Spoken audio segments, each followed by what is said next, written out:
kita tahu pasal 27 Undang-Undang Dasar hasil referendum itu, hasil amandemen itu kan berbunyi jelas. Setiap warga negara bersamaan kedudukannya dalam hukum, pasal 27. Sementara pasal 28 menyatakan bahwa setiap warga negara berhak ikut serta dalam pemerintahan. Artinya siapapun, itu yang disebut dalam prinsip pemutahiran data pemilih KPU, ada prinsip namanya comprehensiveness, artinya menyeluruh. Sejauh orang ini tidak dicabut hak politiknya, dia mau disabilitas, mau tunanetra, mau orang yang punya kelainan mental, itu wajib KPU untuk, kecuali orang di pinggir jalan kali ya. Tinggi urutan ketiga di Indonesia ya. Nasional ketiga setelah Kabupaten Bogor itu kan 3,9 juta, kemudian selisih tipis saja dengan Jakarta Timur. Ya, beban kerja yang begitu padat penuh kemarin itu kan sudah terurai dan alhamdulillah lancar lah, tidak ada kendala yang berarti ya. Terselesaikan dengan baik. Terima kasih buat seluruh pihak pemerintah daerah dan camat, lurah, kades sudah membantu badan ad hoc di mana-mana.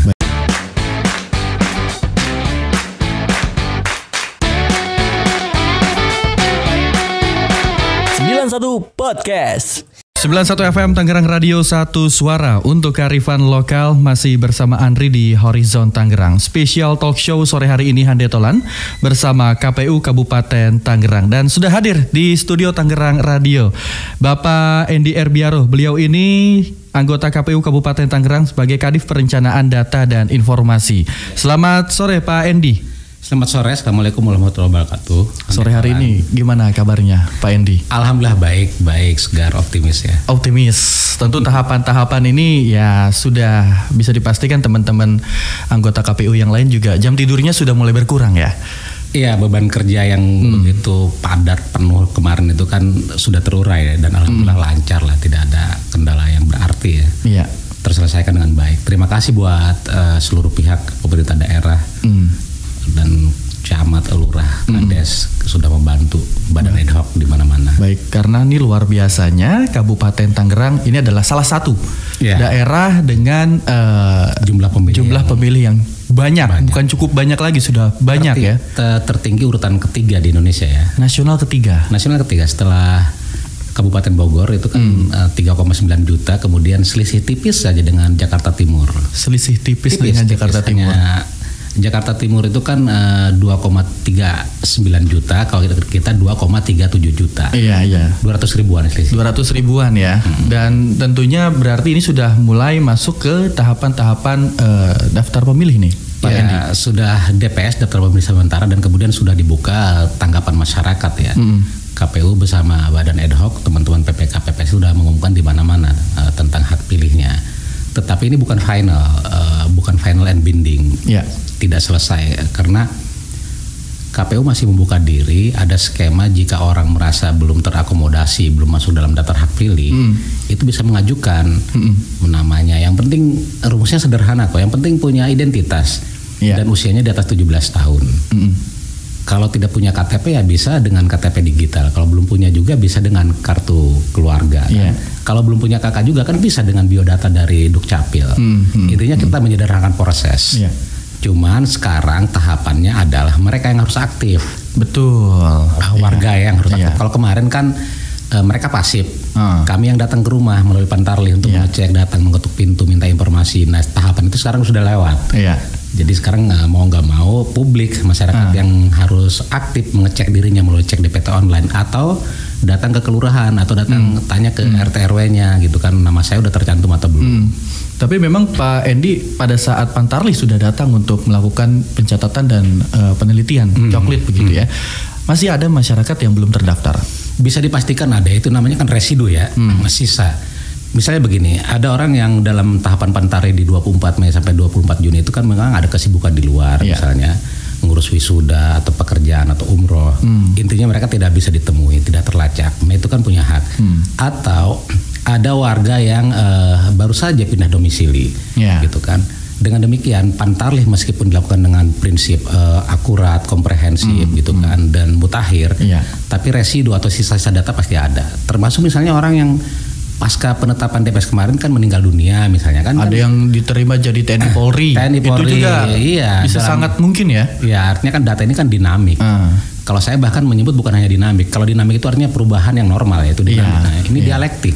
Dialektik itu terus berputar, terus berubah gitu kan. Kadang-kadang bertentangan. Atau misalnya nama Andri udah terdaftar di DPS, tiba-tiba dalam pengecekan kami namanya ganda misalnya, atau nicknya ganda, itu bisa terjadi. Makanya masih ada tahapan, belum final.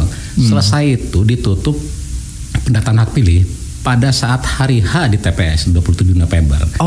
Iya, karena apa? Masih ada orang yang tiba-tiba punya KTP baru, misalnya orang dari Malingping, orang dari Muara Binuangen, atau orang dari Jawilan, tiba-tiba punya KTP di sini. Ke Kabupaten Tangerang, di menjelang hari H, kan mau nggak mau. Berarti masuknya ke pemilih DPK. khusus. Iya, DPK. Pemilih khusus. Berarti sekarang tahapannya sudah pengumuman DPS. Sudah diumumkan di keseluruhan desa, sudah ditempel, terus masuk ke tanggapan masyarakat. Kemudian nanti di tanggal 3 sampai dengan 5 kami melakukan analisis kegandaan dan validasi data di Batam se-Indonesia. Nasional ya, bersama KPU RI.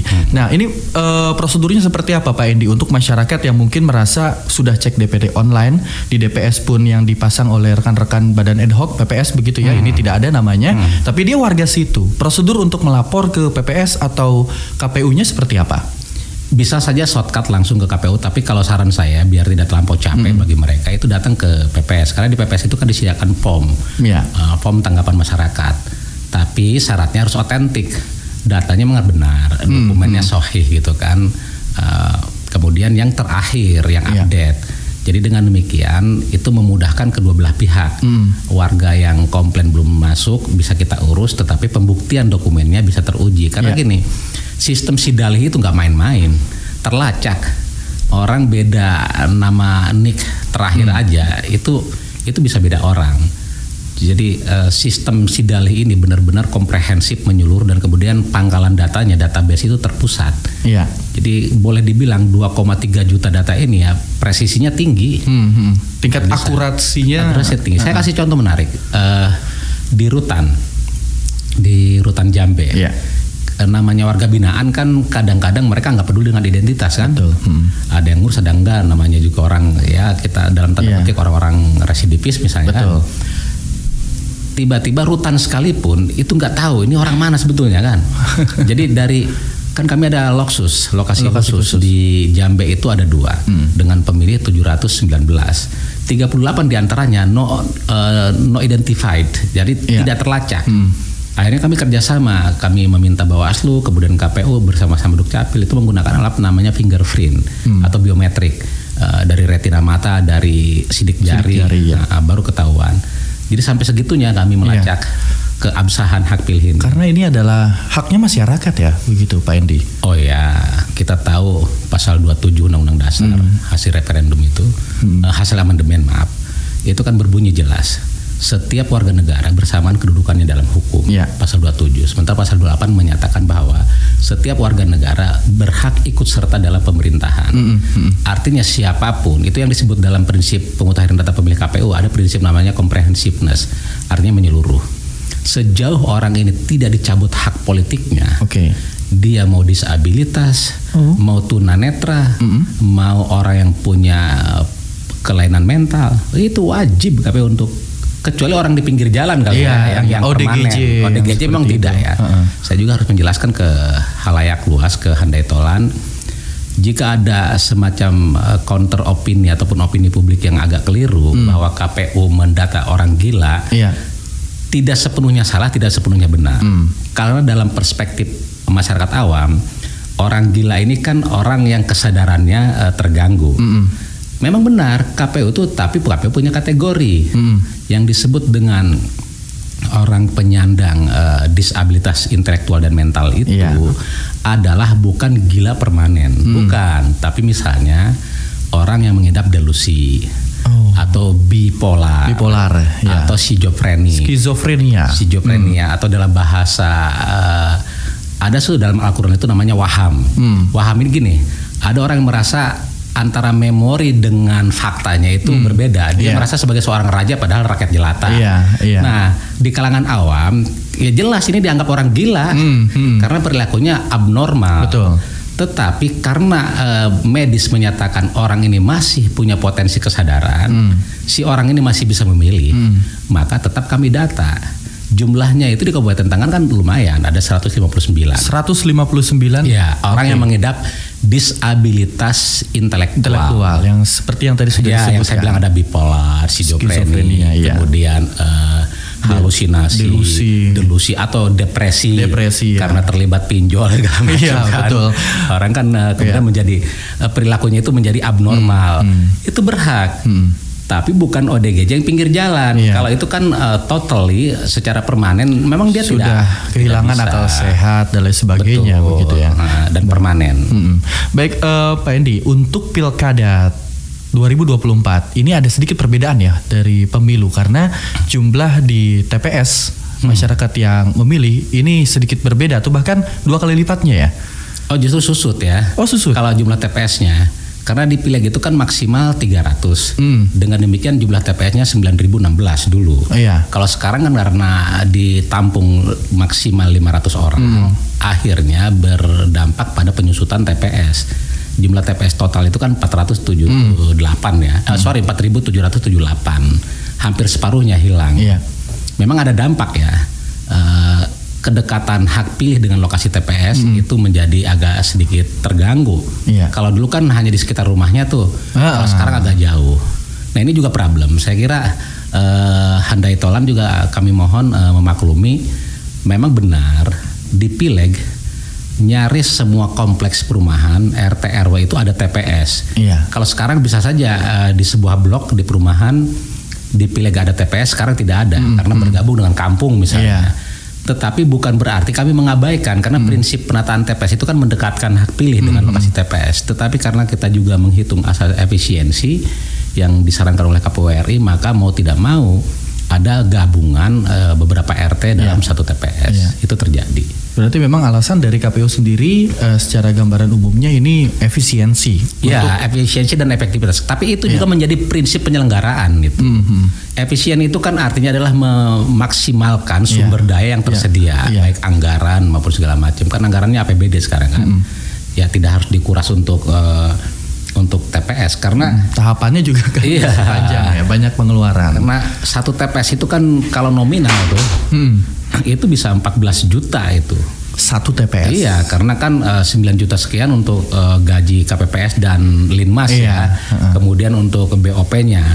Nah, kalau kemudian 14 juta dikali sekian ribu TPS sudah miliaran. Jadi ya kita membantu Pemda juga lah untuk mengefisienkan anggaran. Betul, agar pilkada ini juga berjalan dengan baik tanpa adanya masalah mengenai finansial, begitu ya Pak Endi. Ya, salah satu pertimbangan. Salah satu pertimbangan. Baik, kita kembali ke jumlah pemilih yang ada di Kabupaten Tangerang. Untuk saat ini meskipun masih DPS tapi gambarannya sudah ada. Berapa jumlahnya Pak Endi? Jumlah total itu DPS itu 2.375.686. Atau singkatnya 2,3 juta. Bergeser sedikit dari jumlah Pileg. Jadi bertambahnya itu 18 ribuan. Bertambah. Oke. Bertambah itu kan akumulasi dari pemilih pemula atau orang yang pindah domisili. Itu kan ada tambahan. Atau urbanisasi yang sudah mendapatkan. Ya, dalam bahasa demografi penduduk itu kan namanya mobilitas. Mobilitas penduduk itu kan terjadi. Atau juga ada namanya natalitas. Natalitas itu kelahiran. Jadi mereka yang lahir tanggal 27 November 2007 ke bawah, automatically itu punya hak pilih pada saat 27 November. Ya, dan itu sesuai dengan rumus dari Badan Statistik. Saya pernah mengecek ke BPS Kabupaten bahwa pertumbuhan penduduk di Kabupaten Tangerang per tahun itu 2,0%. Kecuali Pasar Kemis ya, pertumbuhan penduduknya tinggi, dia 4,8% lah. Karena banyak warga yang datang tiap tahun, habis Lebaran kan datang dari Jawa, dari mana. Tapi rata-rata Kabupaten Tangerang 2%. Nah itu sesuai itu rumus itu. Jadi penambahan BPS dari DPT Pileg ke DPS Pilkada itu 2%-an. Sesuai. Jadi ya itulah pemilu sekarang, zaman sekarang segala hal kan harus dihitung dengan statistik. Betul. Akurat, akademik. Jadi dengan demikian kami tidak kerja serampangan, ada kesesuaian. Ada kesinambungan juga bersama pihak instansi lain ya. Betul.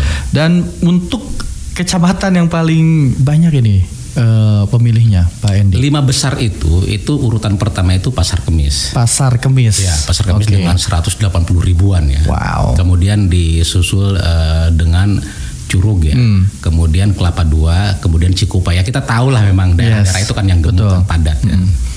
Baik, tinggi. Baik. Kalau untuk desanya tadi kita sudah berbincang-bincang sebelumnya ya. Ada kelurahan atau desa, Pak Endi? Kelurahan. Kelurahan Binong ya. Kelurahan Binong di Curug dengan DPS 48.000 ya.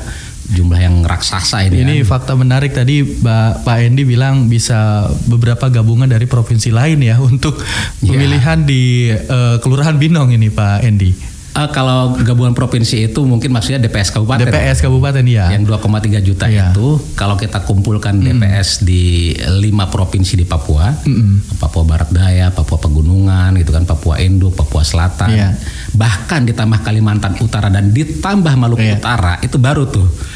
Kalau kita bandingkan baru seimbang dengan Kabupaten Tangerang. Tapi yang unik itu menurut saya itu ada satu kelurahan di Binong di Curug, DPS 48.000. Saya cek data beberapa kabupaten kota di Indonesia, itu rata-rata itu seimbang itu dengan Binong itu. Jadi dengan demikian teman-teman PPS Binong itu skala kerjanya itu sama dengan kerjaan KPU di beberapa kota. Betul. Dan saya ingat betul kota Sabang itu di Aceh kan hanya 22.000. Artinya hanya separuh dong. Separuh dari Binong itu. Kemudian kota Solok ya, sama kota Solok, kota Pariaman, kota Padang Panjang itu Sumatera Barat. Saya memang mengingat kota-kota itu karena saya pernah. Jadi saya ingat, saya pernah ke Sabang, saya pernah ke Darussalam, saya pernah ya Solok, Padang Panjang, Pariaman kan kampung saya kan, kelahiran sana saya. Kemudian saya ingat juga, kenapa saya ingat Kota Mobagu? Karena saya pernah di sana di Sulawesi Utara. Kemudian Kota Mohon, Minahasa saya juga pernah. Karena saya dulu kuliahnya di Manado gitu kan. Di ini Samratulangi. Itu. Jadi saya ingat nih nama-nama kota ini yang sedikit ini penduduknya. Enggak, ini Pak Endi saya mau spill sebentar deh di luar dari konteks kepemiluan. Ini Pak Endi kulineran atau apa ini keliling Indonesia? Ini luar biasa sekali. Dan apa Pak yang dikerjakan pada saat itu? Latar belakang saya itu kan dulu kan saya sebenarnya peneliti ya. Saya awal-awal ada LSI, SMRC dulu kan yang dibiayai oleh DFID dulu kan. Lembaga survei awalnya. Kemudian latar akademik saya jurnalistik. Jadi saya S1-nya itu jurnalistik. Tapi kerjanya dulu menjadi research sebagai peneliti. Kemudian saya menjadi tenaga ahli DPR. Dengan demikian daya jelajah saya memang di mana-mana. Se-Indonesia lah, saya sepertinya apa sih yang belum pernah saya kunjungi gitu loh. Dan kalau berkunjung itu bukan sehari 2 hari.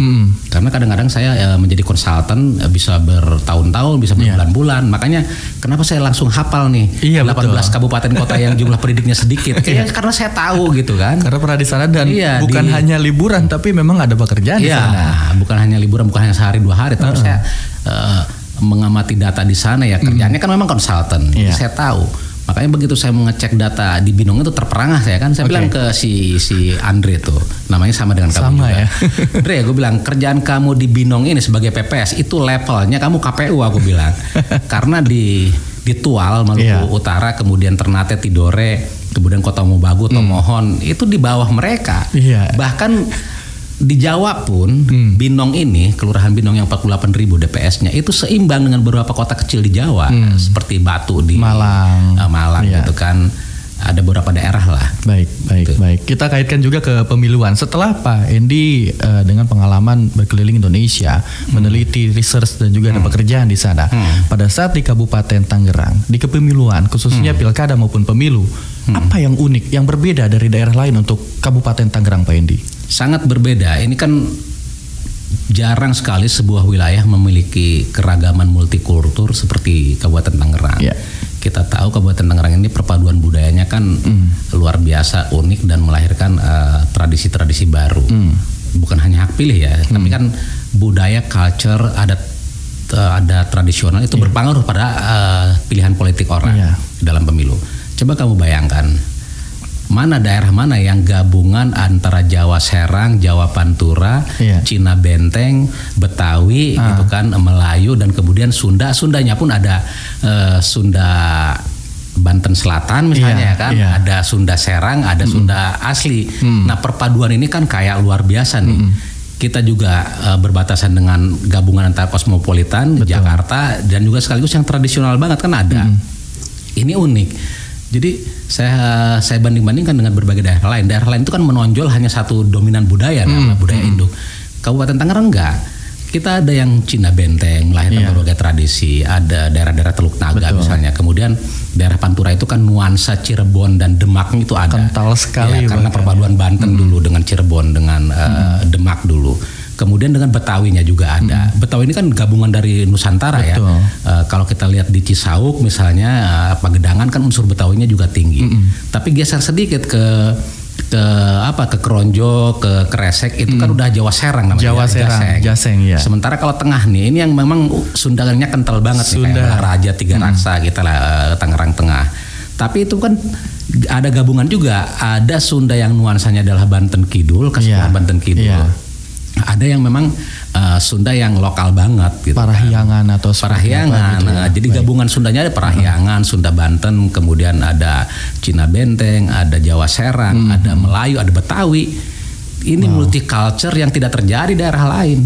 Dan ini juga punya banyak pengaruh dalam kepemiluan begitu ya? Sangat, karena preferensi orang kan kadang-kadang ditentukan oleh irisan budayanya. Kan? Oh, ada satu ini nih daerah gitu ya, mungkin seperti itu. Betul. Jadi partai politik yang mengusung diidentifikasikan sebagai wakil dari ideologi atau golongan tertentu kan memang ada basis pemilihnya.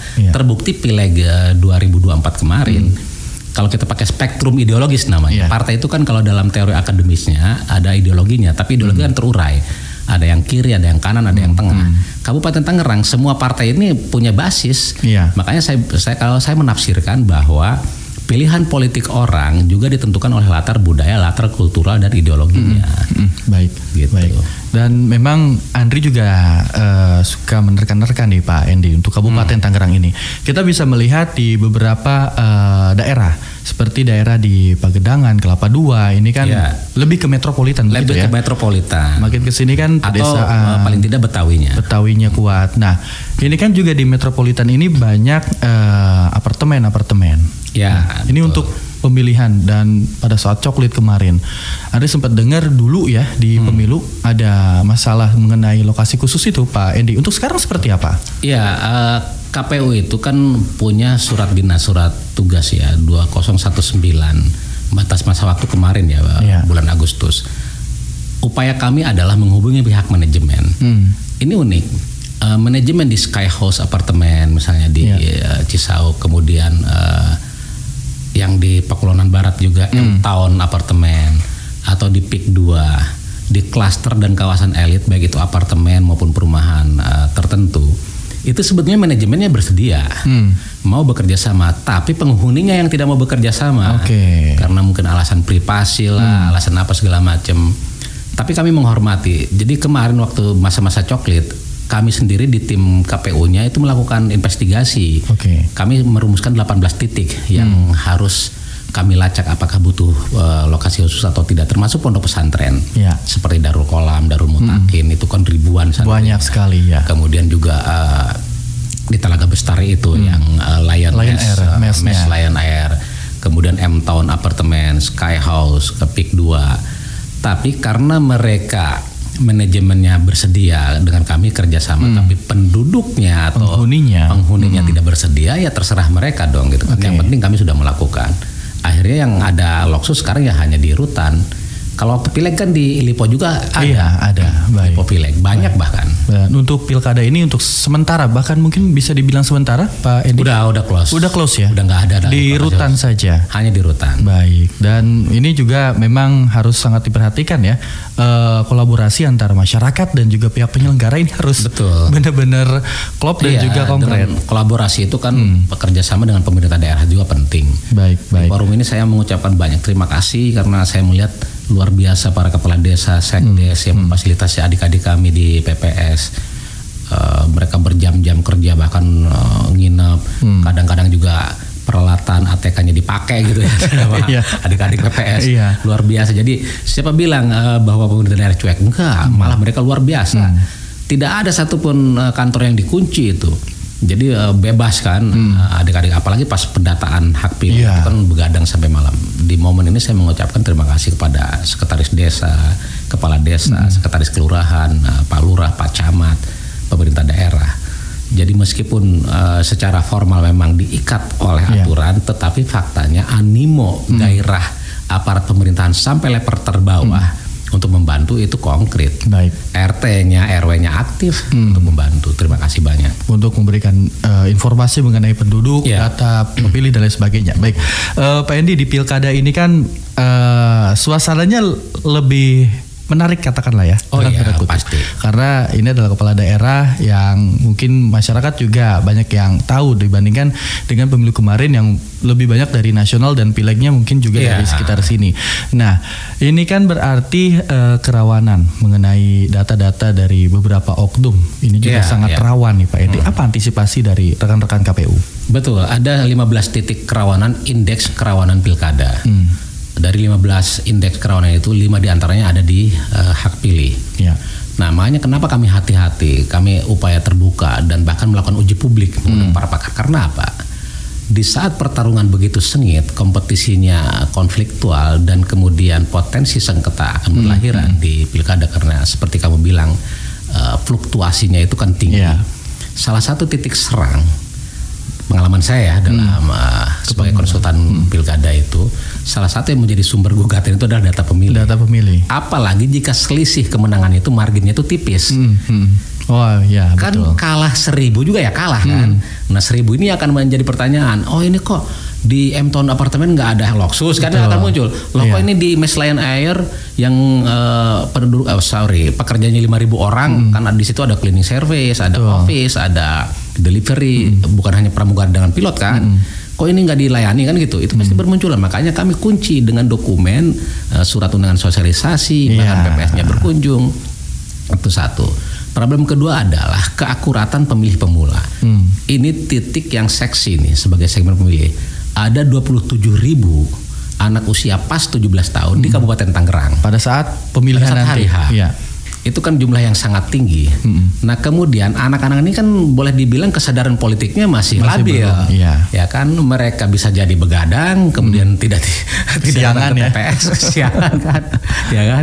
Kalau kami tidak urus hak pilih itu akan menjadi titik serangan. 27.000 kan bukan angka yang sedikit ini. Sangat banyak. Oke, kemudian Gen Z dengan generasi milenial, rentang usia Gen Z dan milenial itu kan 17 sampai dengan 43 tahun. Itu segmen paling gemuk Kabupaten Tangerang. 62,8%. Didominasi 1,4 juta loh itu. Jadi itu tadi saya bilang fakta-fakta unik Kabupaten Tangerang ini luar biasa. Saya sering meriset, melakukan perbandingan komparasi data-data statistik dengan daerah lain. Ini unik Kabupaten Tangerang. Orang di mana-mana berteriak tentang bonus demografi. Di Kabupaten Tangerang bonus demografi itu udah terbentuk, sudah ada. Jadi struktur pemilih produktif itu dominan, gemuk. Nah ini yang kewajiban kami KPU adalah memastikan mereka sebagai hak pilih. Kalau tidak rame nantinya, kalau kami tidak hati-hati, karena saya bilang tadi dari 15 titik rawan, indeks kerawanan pilkada, 5 diantaranya adalah hak pilih. Dan ketika terjadi gugatan dan sengketa di Mahkamah Konstitusi, rata-rata yang diserang duluan adalah hak pilih. Gitu. Sekarang ya maaf, kontestan ini kan lagi ngurus banyak hal ya, tapi di ujungnya hak pilih akan mereka gugat. Makanya saya kerja ekstra hati-hati. Baik, dan tentunya ini juga yang harus diperhatikan oleh rekan-rekan penyelenggara lain ya, apalagi yang ada di garda terdepan, katakanlah rekan-rekan KPPS, PPS dan juga PPK. Sudah dikasih pembekalan untuk pencegahan mengenai hal-hal tersebut? Untuk level PPK kami sudah melaksanakan di Hotel Sapphire ya. Kami ingatkan mereka untuk menjaga netralitas. Nanti tanggal 7 sampai tanggal 8 kami lakukan lagi itu mungkin di Atria. Seluruh PPS kami undang, bukan hanya PPS-nya tapi sekretariat. Kuncinya adalah paling mendasar, jangan sampai pertama teman-teman bekerja serampangan atau asal jadi. Karena output kerjaan PPS itu kan akan terakumulasi di KPU. Jika data dari bawahnya berantakan, maka bisa dijamin ke atasnya berantakan. Hari ini memang publik, halayak atau kontestan belum terlalu aware, belum terlalu peduli. Pesannya masih cuek lah. Masih cuek. Tim sukses juga belum terbentuk. Ya kan? Karena ini masih bakal pasangan calon ini. Kontestan juga masih nyari bandar kan. Tapi nanti menjelang ujung pertarungan, ini kan mereka udah mulai konsolidasi nih tim suksesnya. Mereka akan turun ke rumah tangga, ke KK, ke basis-basis pemilih, ke konstituen namanya. Tiba-tiba mereka tahu konstituen pertama tidak ada hak pilihnya. Kan mereka pasti marah ini. Kedua mereka melihat, loh kok konstituen saya hak pilih yang saya urus yang sudah mereka konsolidasi di RT dan RW tiba-tiba tidak memilih hari H di TPS karena jauh jaraknya. Itu kan ini juga problem. Betul. Makanya saya bilang hati-hati. Tapi teman-teman alhamdulillah dibantu dengan RT RW, kepala desa, lurah, sekcam, kecamatan juga. Saya kira tingkat akurasinya saya tidak mengklaim 100% presisi. Tetapi setidaknya kami akan tahu potensi-potensi. Misalnya apa? Di Sidalih itu akan terlacak, Andre. Berapa kakak yang masih terpisah. Kami harus buka di sini bahwa kakak yang terpisah masih banyak. Tapi ongoing proses kami bersihkan satu persatu. Di desa saya sendiri, di TPS saya sendiri, saya tanya ke PPS-nya dan ke Pantarlihnya kemarin. Coba saya lihat form memilih kamu, buku kerjanya. Begitu saya amati, loh kok banyak banget ini yang pindah TPS. Ya bang, karena ini katanya pada saat penataannya. Betul. Di desa saya masih ada 300-an. Saya minta ke mereka bersihkan ini. Hari ini orang tidak akan teriak. Besok mereka akan komplain. Saya nggak mau milih lah, kejauhan gitu kan. Atau dikompori oleh tim suksesnya gitu kan. Nah, dinamika data ini saya bilang tadi dari awal bahwa dinamika datanya tinggi, dialektika data bahkan ongoing proses. Kami membreakdown masih ada sekitar 6 ribuan yang harus kami bereskin se-Kabupaten Tangerang. Kemudian tanggal 6 sampai tanggal 8 kami di level RI di Batam dibersihkan lagi ini. Jadi dengan demikian tingkat presisinya insya Allah tinggi. Baik. Jadi aman lah insya Allah lagi. Insya Allah aman. Dan kabar terakhir Andri dapatkan informasi pada saat di Yogyakarta ya Pak Endi. Ini salah satu yang terbaik loh KPU Kabupaten Tangerang dalam akurasi data ya. Akurasi data itu bukan soal terbaik atau tidak terbaik, tapi karena jumlahnya banyak kita selalu cepat duluan gitu kan, selalu beres duluan gitu kan.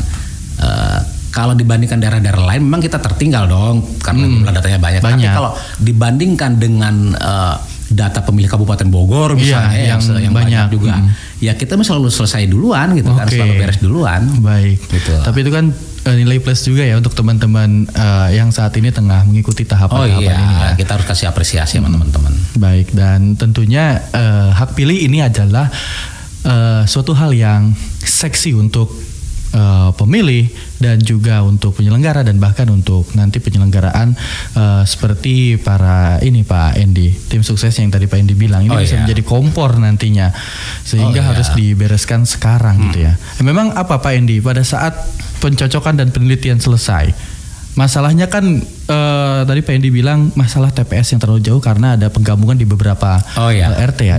Itukah yang jadi problem untuk saat ini? Problem paling menonjol saya kira itu. Itu ya. Itu kan menjadi gangguan. Jadi gini, animo orang untuk datang ke TPS salah satunya adalah dekat. Iya, jarak. Kalau jauh kan malas juga mereka kan. Kemudian problem kedua adalah meskipun TPS-nya dekat, tapi kalau mereka tidak tercantum sebagai hak pilih, kan tidak bisa juga. Betul. Tetapi saya jamin itu bahwa KPU punya berbagai mekanisme untuk memastikan orang terdata di hak pilih. Even mereka tidak punya KTP, tidak punya biodata misalnya, tidak punya KTP digital, tapi di KK-nya tercantum, jadi itu barang gitu kan? Bisa. Atau anak muda yang baru 17 tahun.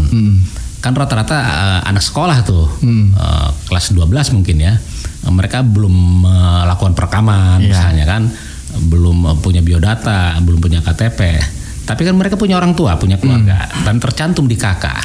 Tiba-tiba kami kan punya rumusnya tuh, ini anak udah 17 tahun, bisa langsung ke TPS. Tanpa, masih ada 18 ribuan yang non KTP elektronik. Tapi itu membuktikan bahwa KPU ini benar-benar membuka diri gitu loh. Dan kami juga tidak diam.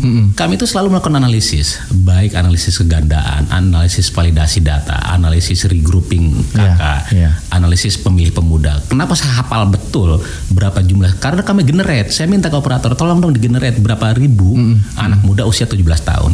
Ketemu tadi datanya. Kemudian berapa yang non KTPL? Ketemu. Berapa yang tidak terlacak? Ketemu.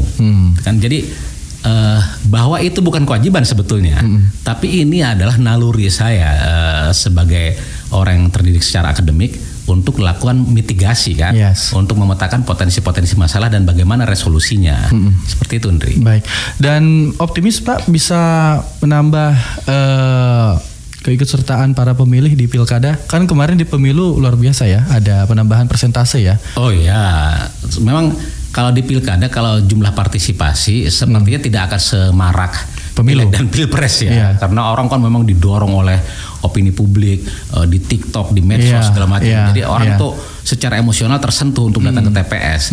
Tetapi kan kita juga percaya bahwa kontestan dan konstituen ini kan bertemu dalam satu kepentingan. Gairah publik juga akan datang, mendorong orang datang ke TPS. Jadi kalau kami dengan teman-teman di KPU memprediksi bahwa tingkat partisipasi ke TPS itu nanti itu di atas 70% lah. Harus maksimal. Sayang dong ya dengan 78 miliar dari Pemda tiba-tiba partisipasinya di bawah 50%. Boleh dibilang itu kan celaka itu.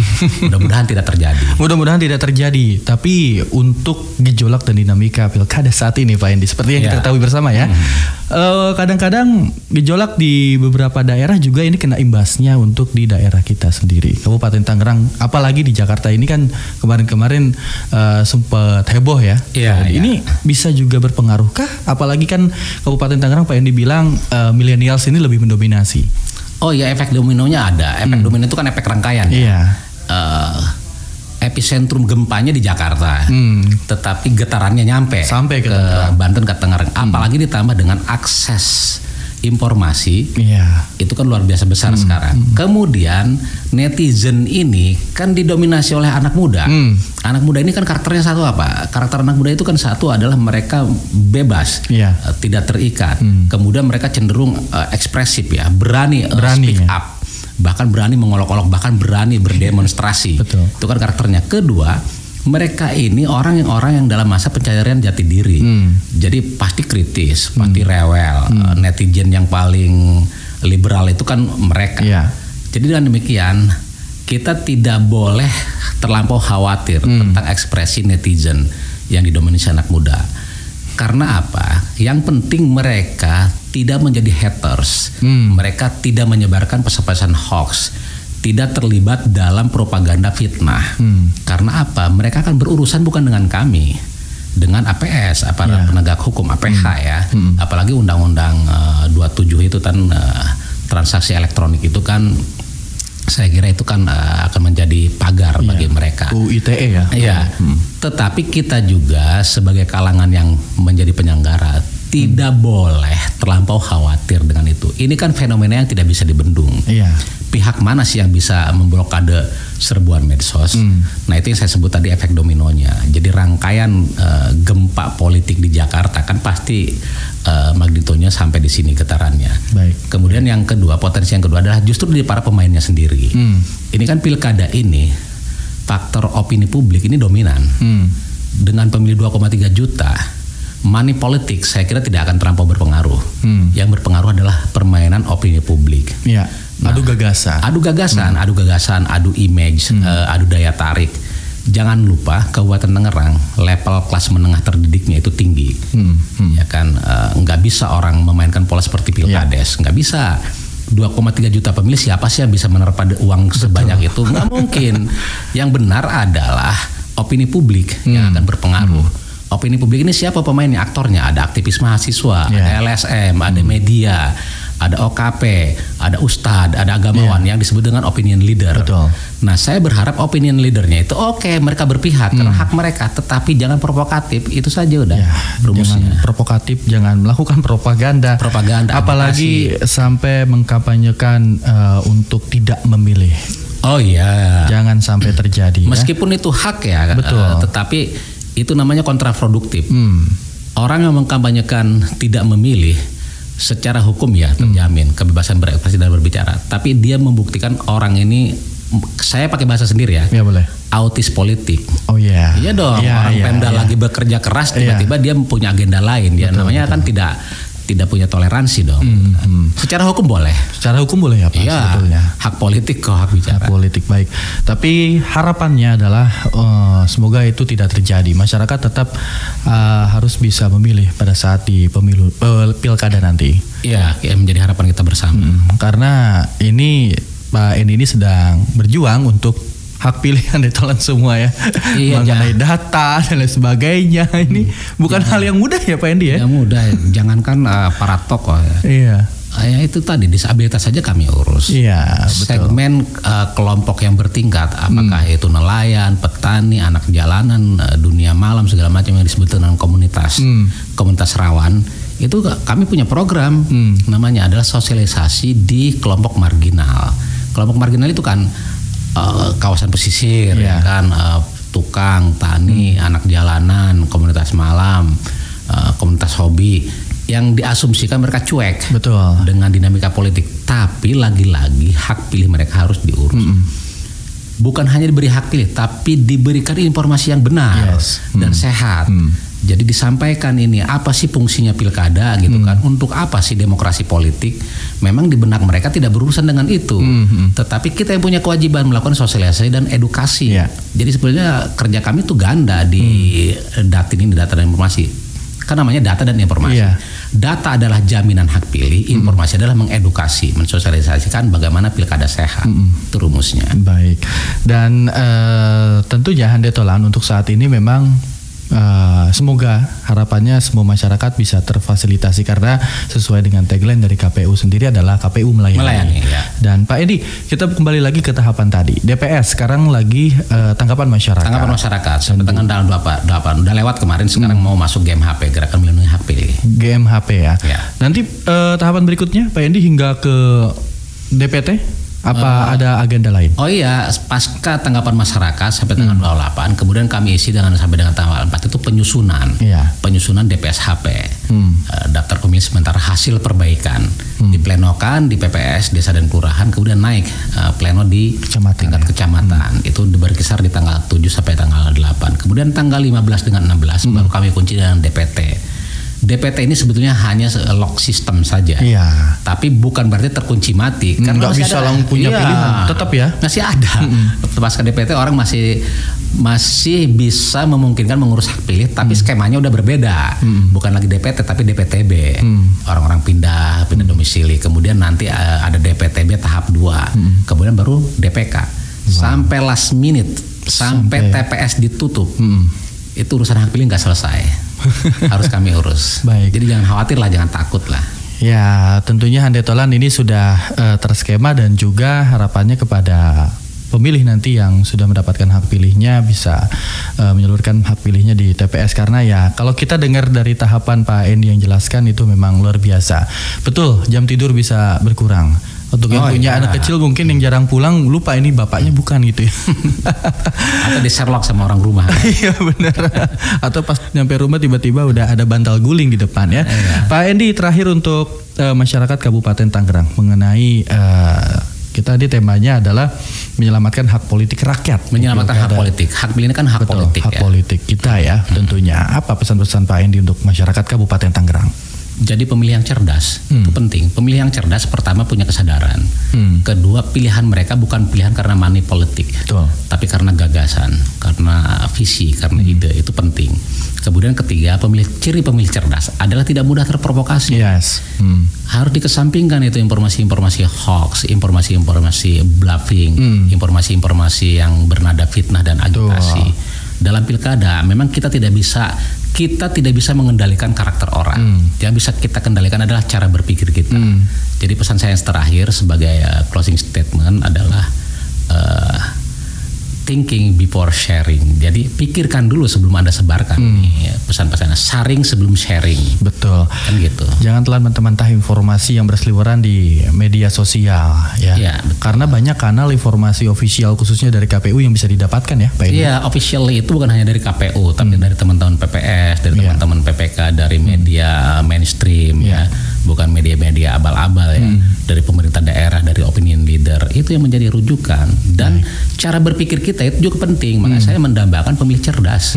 Bukan hanya pemilih yang tahu cara memilih, bukan hanya pemilih yang tahu pilihannya, tapi cerdas dalam menentukan pilihan dan tidak mudah diagitasi. Apalagi jangan berani berdebat karena punya modal baca di X atau media sosial lain ya.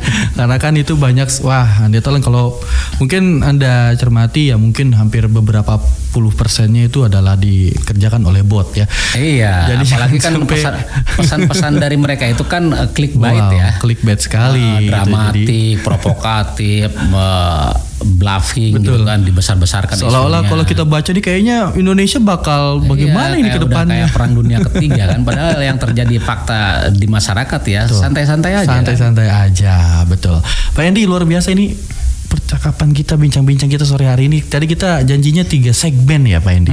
Tapi kayaknya Andri pikir tadi kalau kita stop keseruannya bakal memudar nanti. Gitu, jadi kita lanjutin aja gitu ya. Dan ini kita akhiri Hande Tolan. Terima kasih Pak Hendy sekali lagi. Sama-sama Andre dan Suara Tangerang ya. Betul.